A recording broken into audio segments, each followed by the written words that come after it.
is CGTN, China Global Television Network. Ties between Africa and China have gone beyond just trade and investment. The Chinese government has undertaken tremendous efforts to help Africa's youth through education.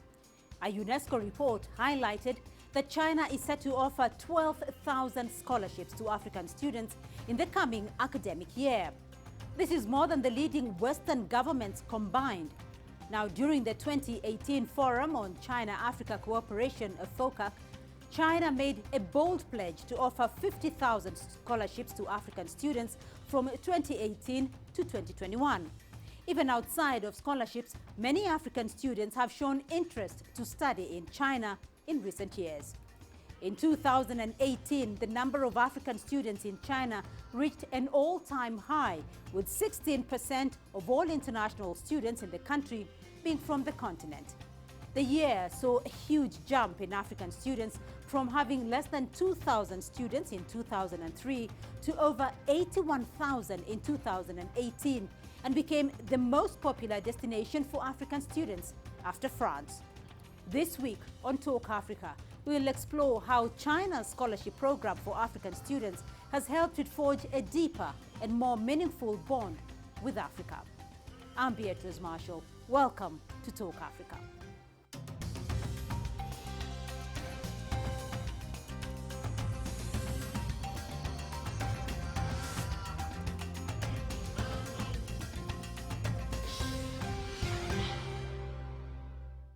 Now, each year, thousands of young people from across Africa get a scholarship to study in China. CGTN's Adnan Chauchi met a Tunisian student who has studied in China and is already making contributions back home. Let's take a look. Oussama Diep is one of the most successful Tunisian teachers of Chinese language, literature and civilization at the prestigious University of Carthage in Tunis. He returned home after spending several years in China, where he pursued his higher education and held a master's as well as a PhD degree in Chinese studies. Any student who graduates from China and returns to their home country contributes and serves their community thanks to the acquired skills and knowledge. I have personally learned so much. It was a successful educational and human experience. I worked in tourism with the increase in the number of Chinese tourists. Then I moved to a university career. Oussama is encouraging Tunisian and African youths to travel to China, where quality education and diversity are attracting tens of thousands of international students. The number of international students is constantly on the rise in China year on year. There are more opportunities to study in China within the cultural side of the Belt and Road Initiative. The Chinese government has doubled the number of scholarships to Africans, including Tunisians, so as to bring together the people of China and Africa. Professor Tarek Bouattour is the head of the Arabic and Translation Department at the University of Carthage. He has encouraged hundreds of students to apply for scholarships at universities in China. The Tunisian scholar says China is becoming one of the favorite destinations for African students. Tunisian and other foreign students who choose Chinese universities study in different fields, like economics and engineering in Beijing and other cities. Chinese universities are opening up to Africa and providing an exceptional and fruitful education, research and multicultural environment. Educational experts say the opening of Confucius Institutes in many cities across Tunisia in recent years has allowed hundreds of people to study the Chinese language and culture. Career advisors say nearly 100% of Tunisian graduates of Confucius centers plan to pursue higher education studies in China. Analysts believe that the Belt and Road Initiative is a successful economic and infrastructure project which is guaranteeing prosperity for millions of people in the world. The initiative has also put forward the educational and cultural aspect by connecting peoples and cultures and attracting more youths to study in China. Adnan Chauchi, CGTN, Tunis.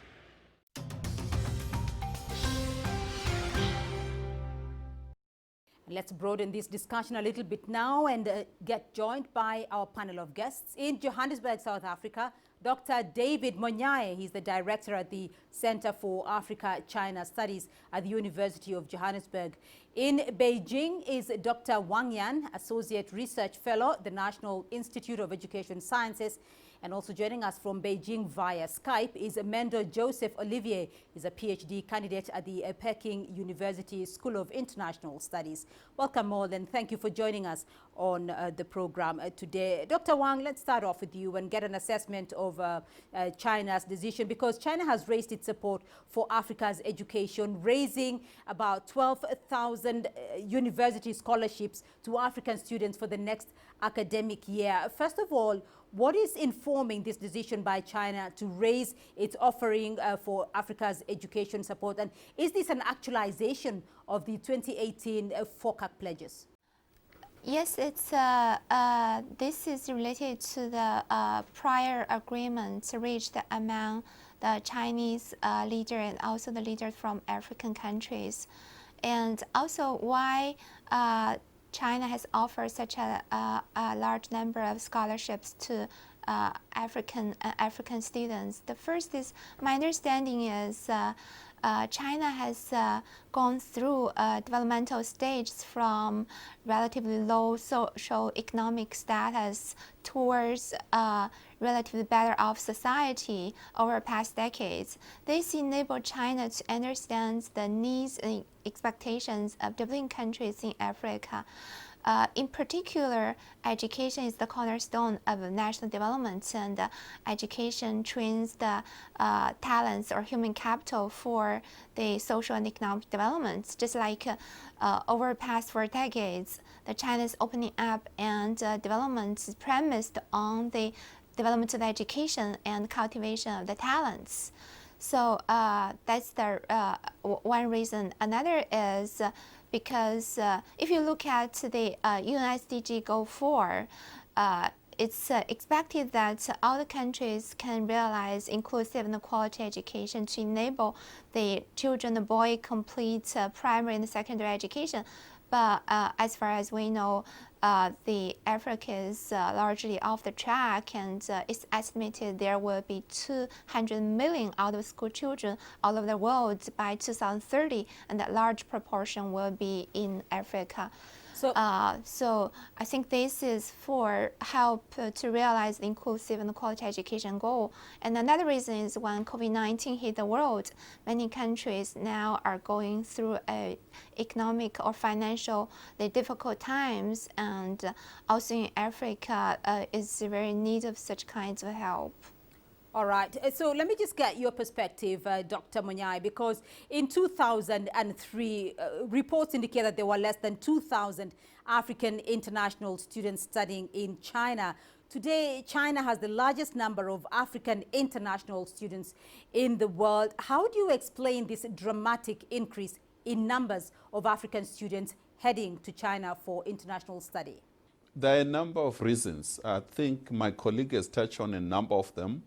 But if you look historically, as we go far back as 1955 at Bandung Conference, there was an understanding that Asian countries as well as Africa will cooperate on a number of areas. Science and technology, education was so central between and among global South countries. And China played a central role in that conference. So there is that relation that is anchored in a much more broader understanding the centrality of education in development. It comes to China's own development. China also sent lots of its students to Japan, to United States, and European countries for its own development. And the global shift in terms of economic power, China becoming the second largest economy in the world, its universities has also broadened and in terms of ranking, and they're specializing in a number of key areas that are critical to Africa's own development. Within Africa-China Forum, those discussions took place, and then agreement was reached that China will assist Africa in key aspects of its own developmental path. So these are some of the main major points that really explains the expanding number of African students entering China as we speak. Right. Let me get your view, Joseph, because you're a student studying at the prestigious Peking University. How did you choose China as your destination for higher education? And how many African students are you seeing year on year joining your university?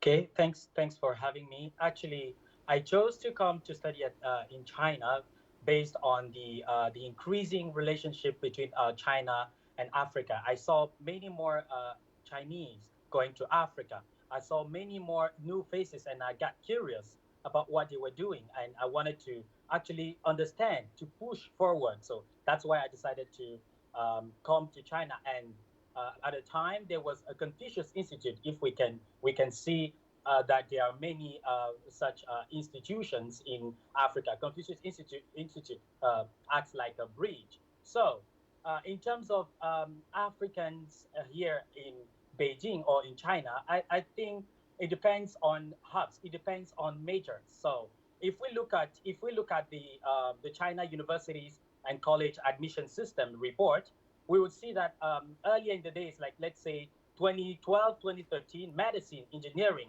and trade were actually the most prominent majors. So cities like Guangzhou, like Shenzhen or Beijing, Shanghai, were mostly where you could see African students, and even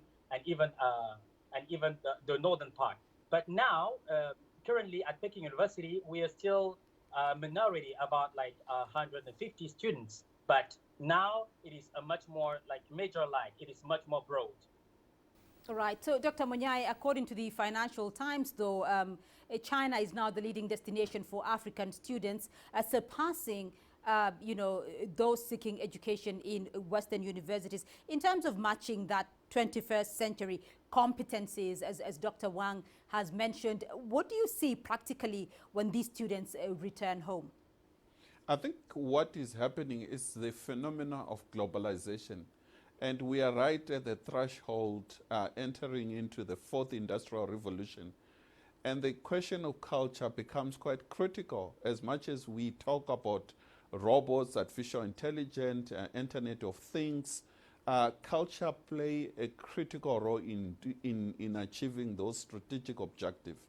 And therefore, when it comes to Africa, it also in trying to improve its own university knowledge system.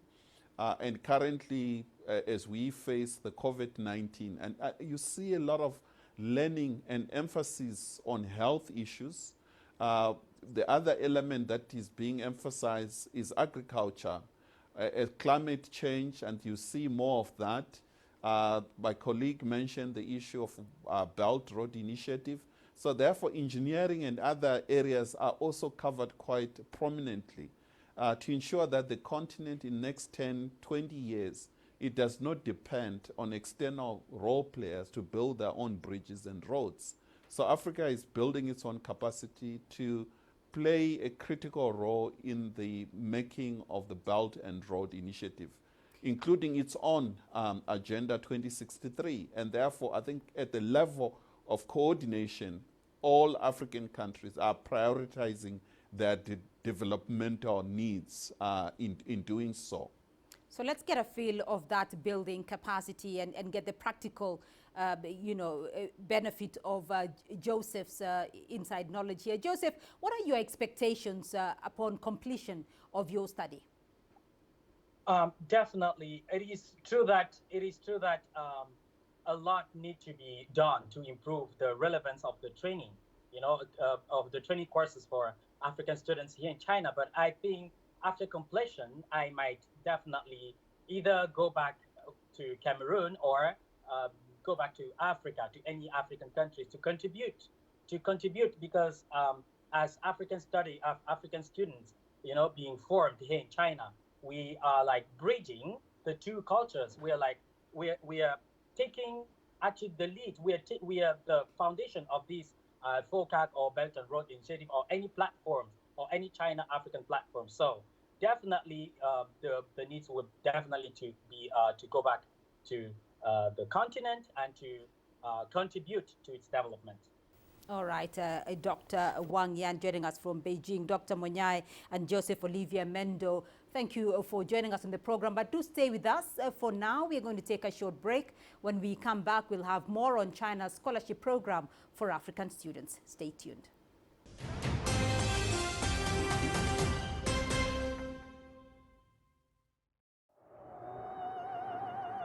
Life moves pretty fast. Ideas move at the speed of sound. Technology moves at the speed of light. If you don't filter out the noise, you might miss the details. We pay attention to the details because they matter, showing you a different perspective. See the difference.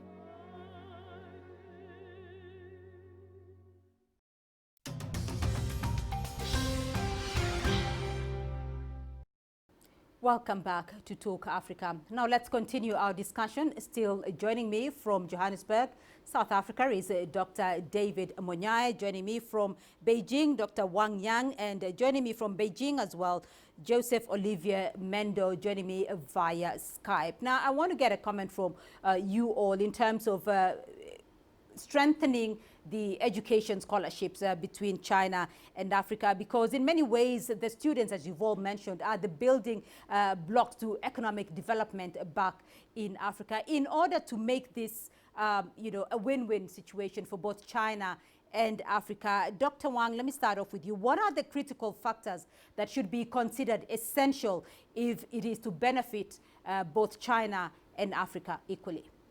In this increasingly globalized world,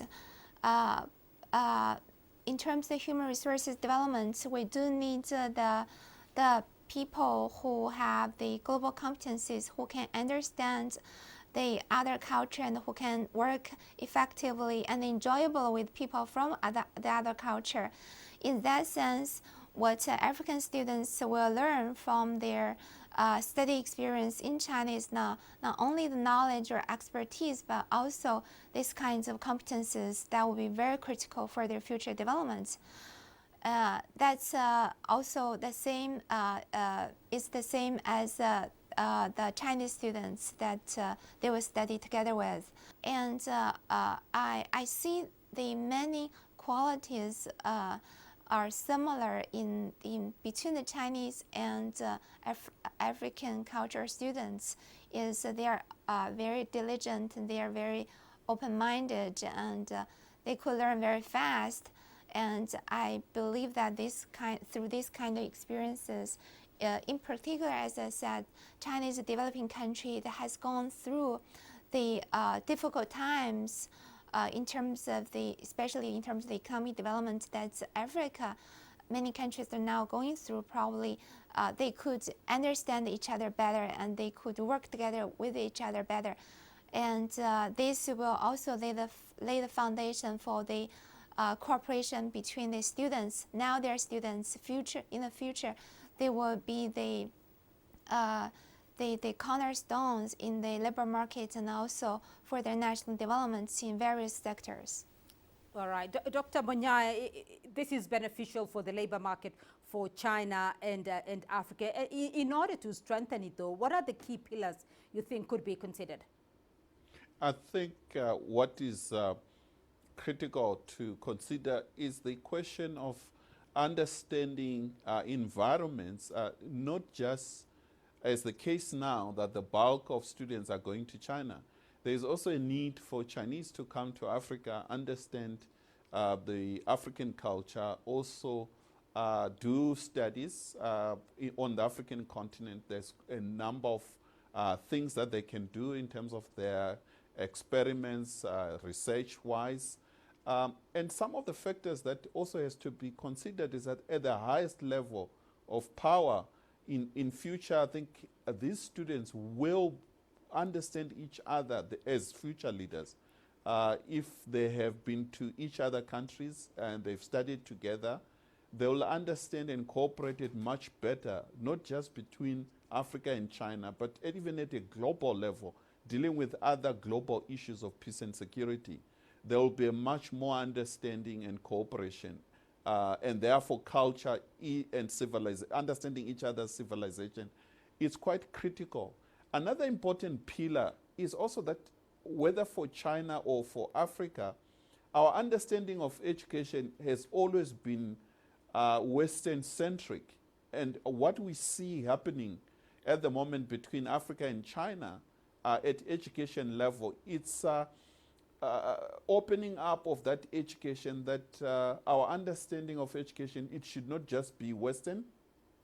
There are other factors that Chinese philosophy getting into mainstream education, as well as African civilization and philosophy also getting in the mainstream education. And therefore, decolonization of education remains a critical element required for us to fully, holistically understand the world, instead of having a one Western way of life, as was the case in the past. Joseph, let's get your practical view here, because you are a beneficiary of a scholarship at the Peking University. Looking at the scholarships, though, if Africa and China are to benefit from it, and if Africa is to benefit from the skills transfer and the capacity building, what are some of the critical factors that you think could be important in enabling Africa benefit from the Chinese scholarships? Yeah, thank you. I think, as I mentioned earlier, a lot need to be done to improve the relevance of training courses for African students in China, because Chinese trainers or Chinese institutions, they need to be more acquainted with African countries and more likely with Africa's development and technical situations, and this will also improve the mobility of Chinese students and academicians into Africa, and have African scholars here in China as well. So I think those exchanges can actually better both sides. And we have in similar programs in 2009, where the Ministry of Education launched the 20+20 cooperation plan. And this was a very great initiative, bringing 20 Chinese universities and 20 African higher education institutions in 17 different countries. And this actually promoted exchanges, on a people-to-people level. I think those initiatives are way better for us African students studying here in China, and for Chinese going to Africa for any purpose, to understand each other and to actually act in a relevant way. All right, Dr. Wang, indeed, it's a very interesting discussion here, but I want to get your view on the long-term cooperation between China and Africa, because clearly China has made education a cornerstone of its cooperation with Africa. How will university education, though, when you look at the long term, how will this foster and further deepen China-Africa relations, and what does this mean in the long term for Africa's relationship with China? The scholarships, I believe the African students who have studied in China, when they go back to their home countries, will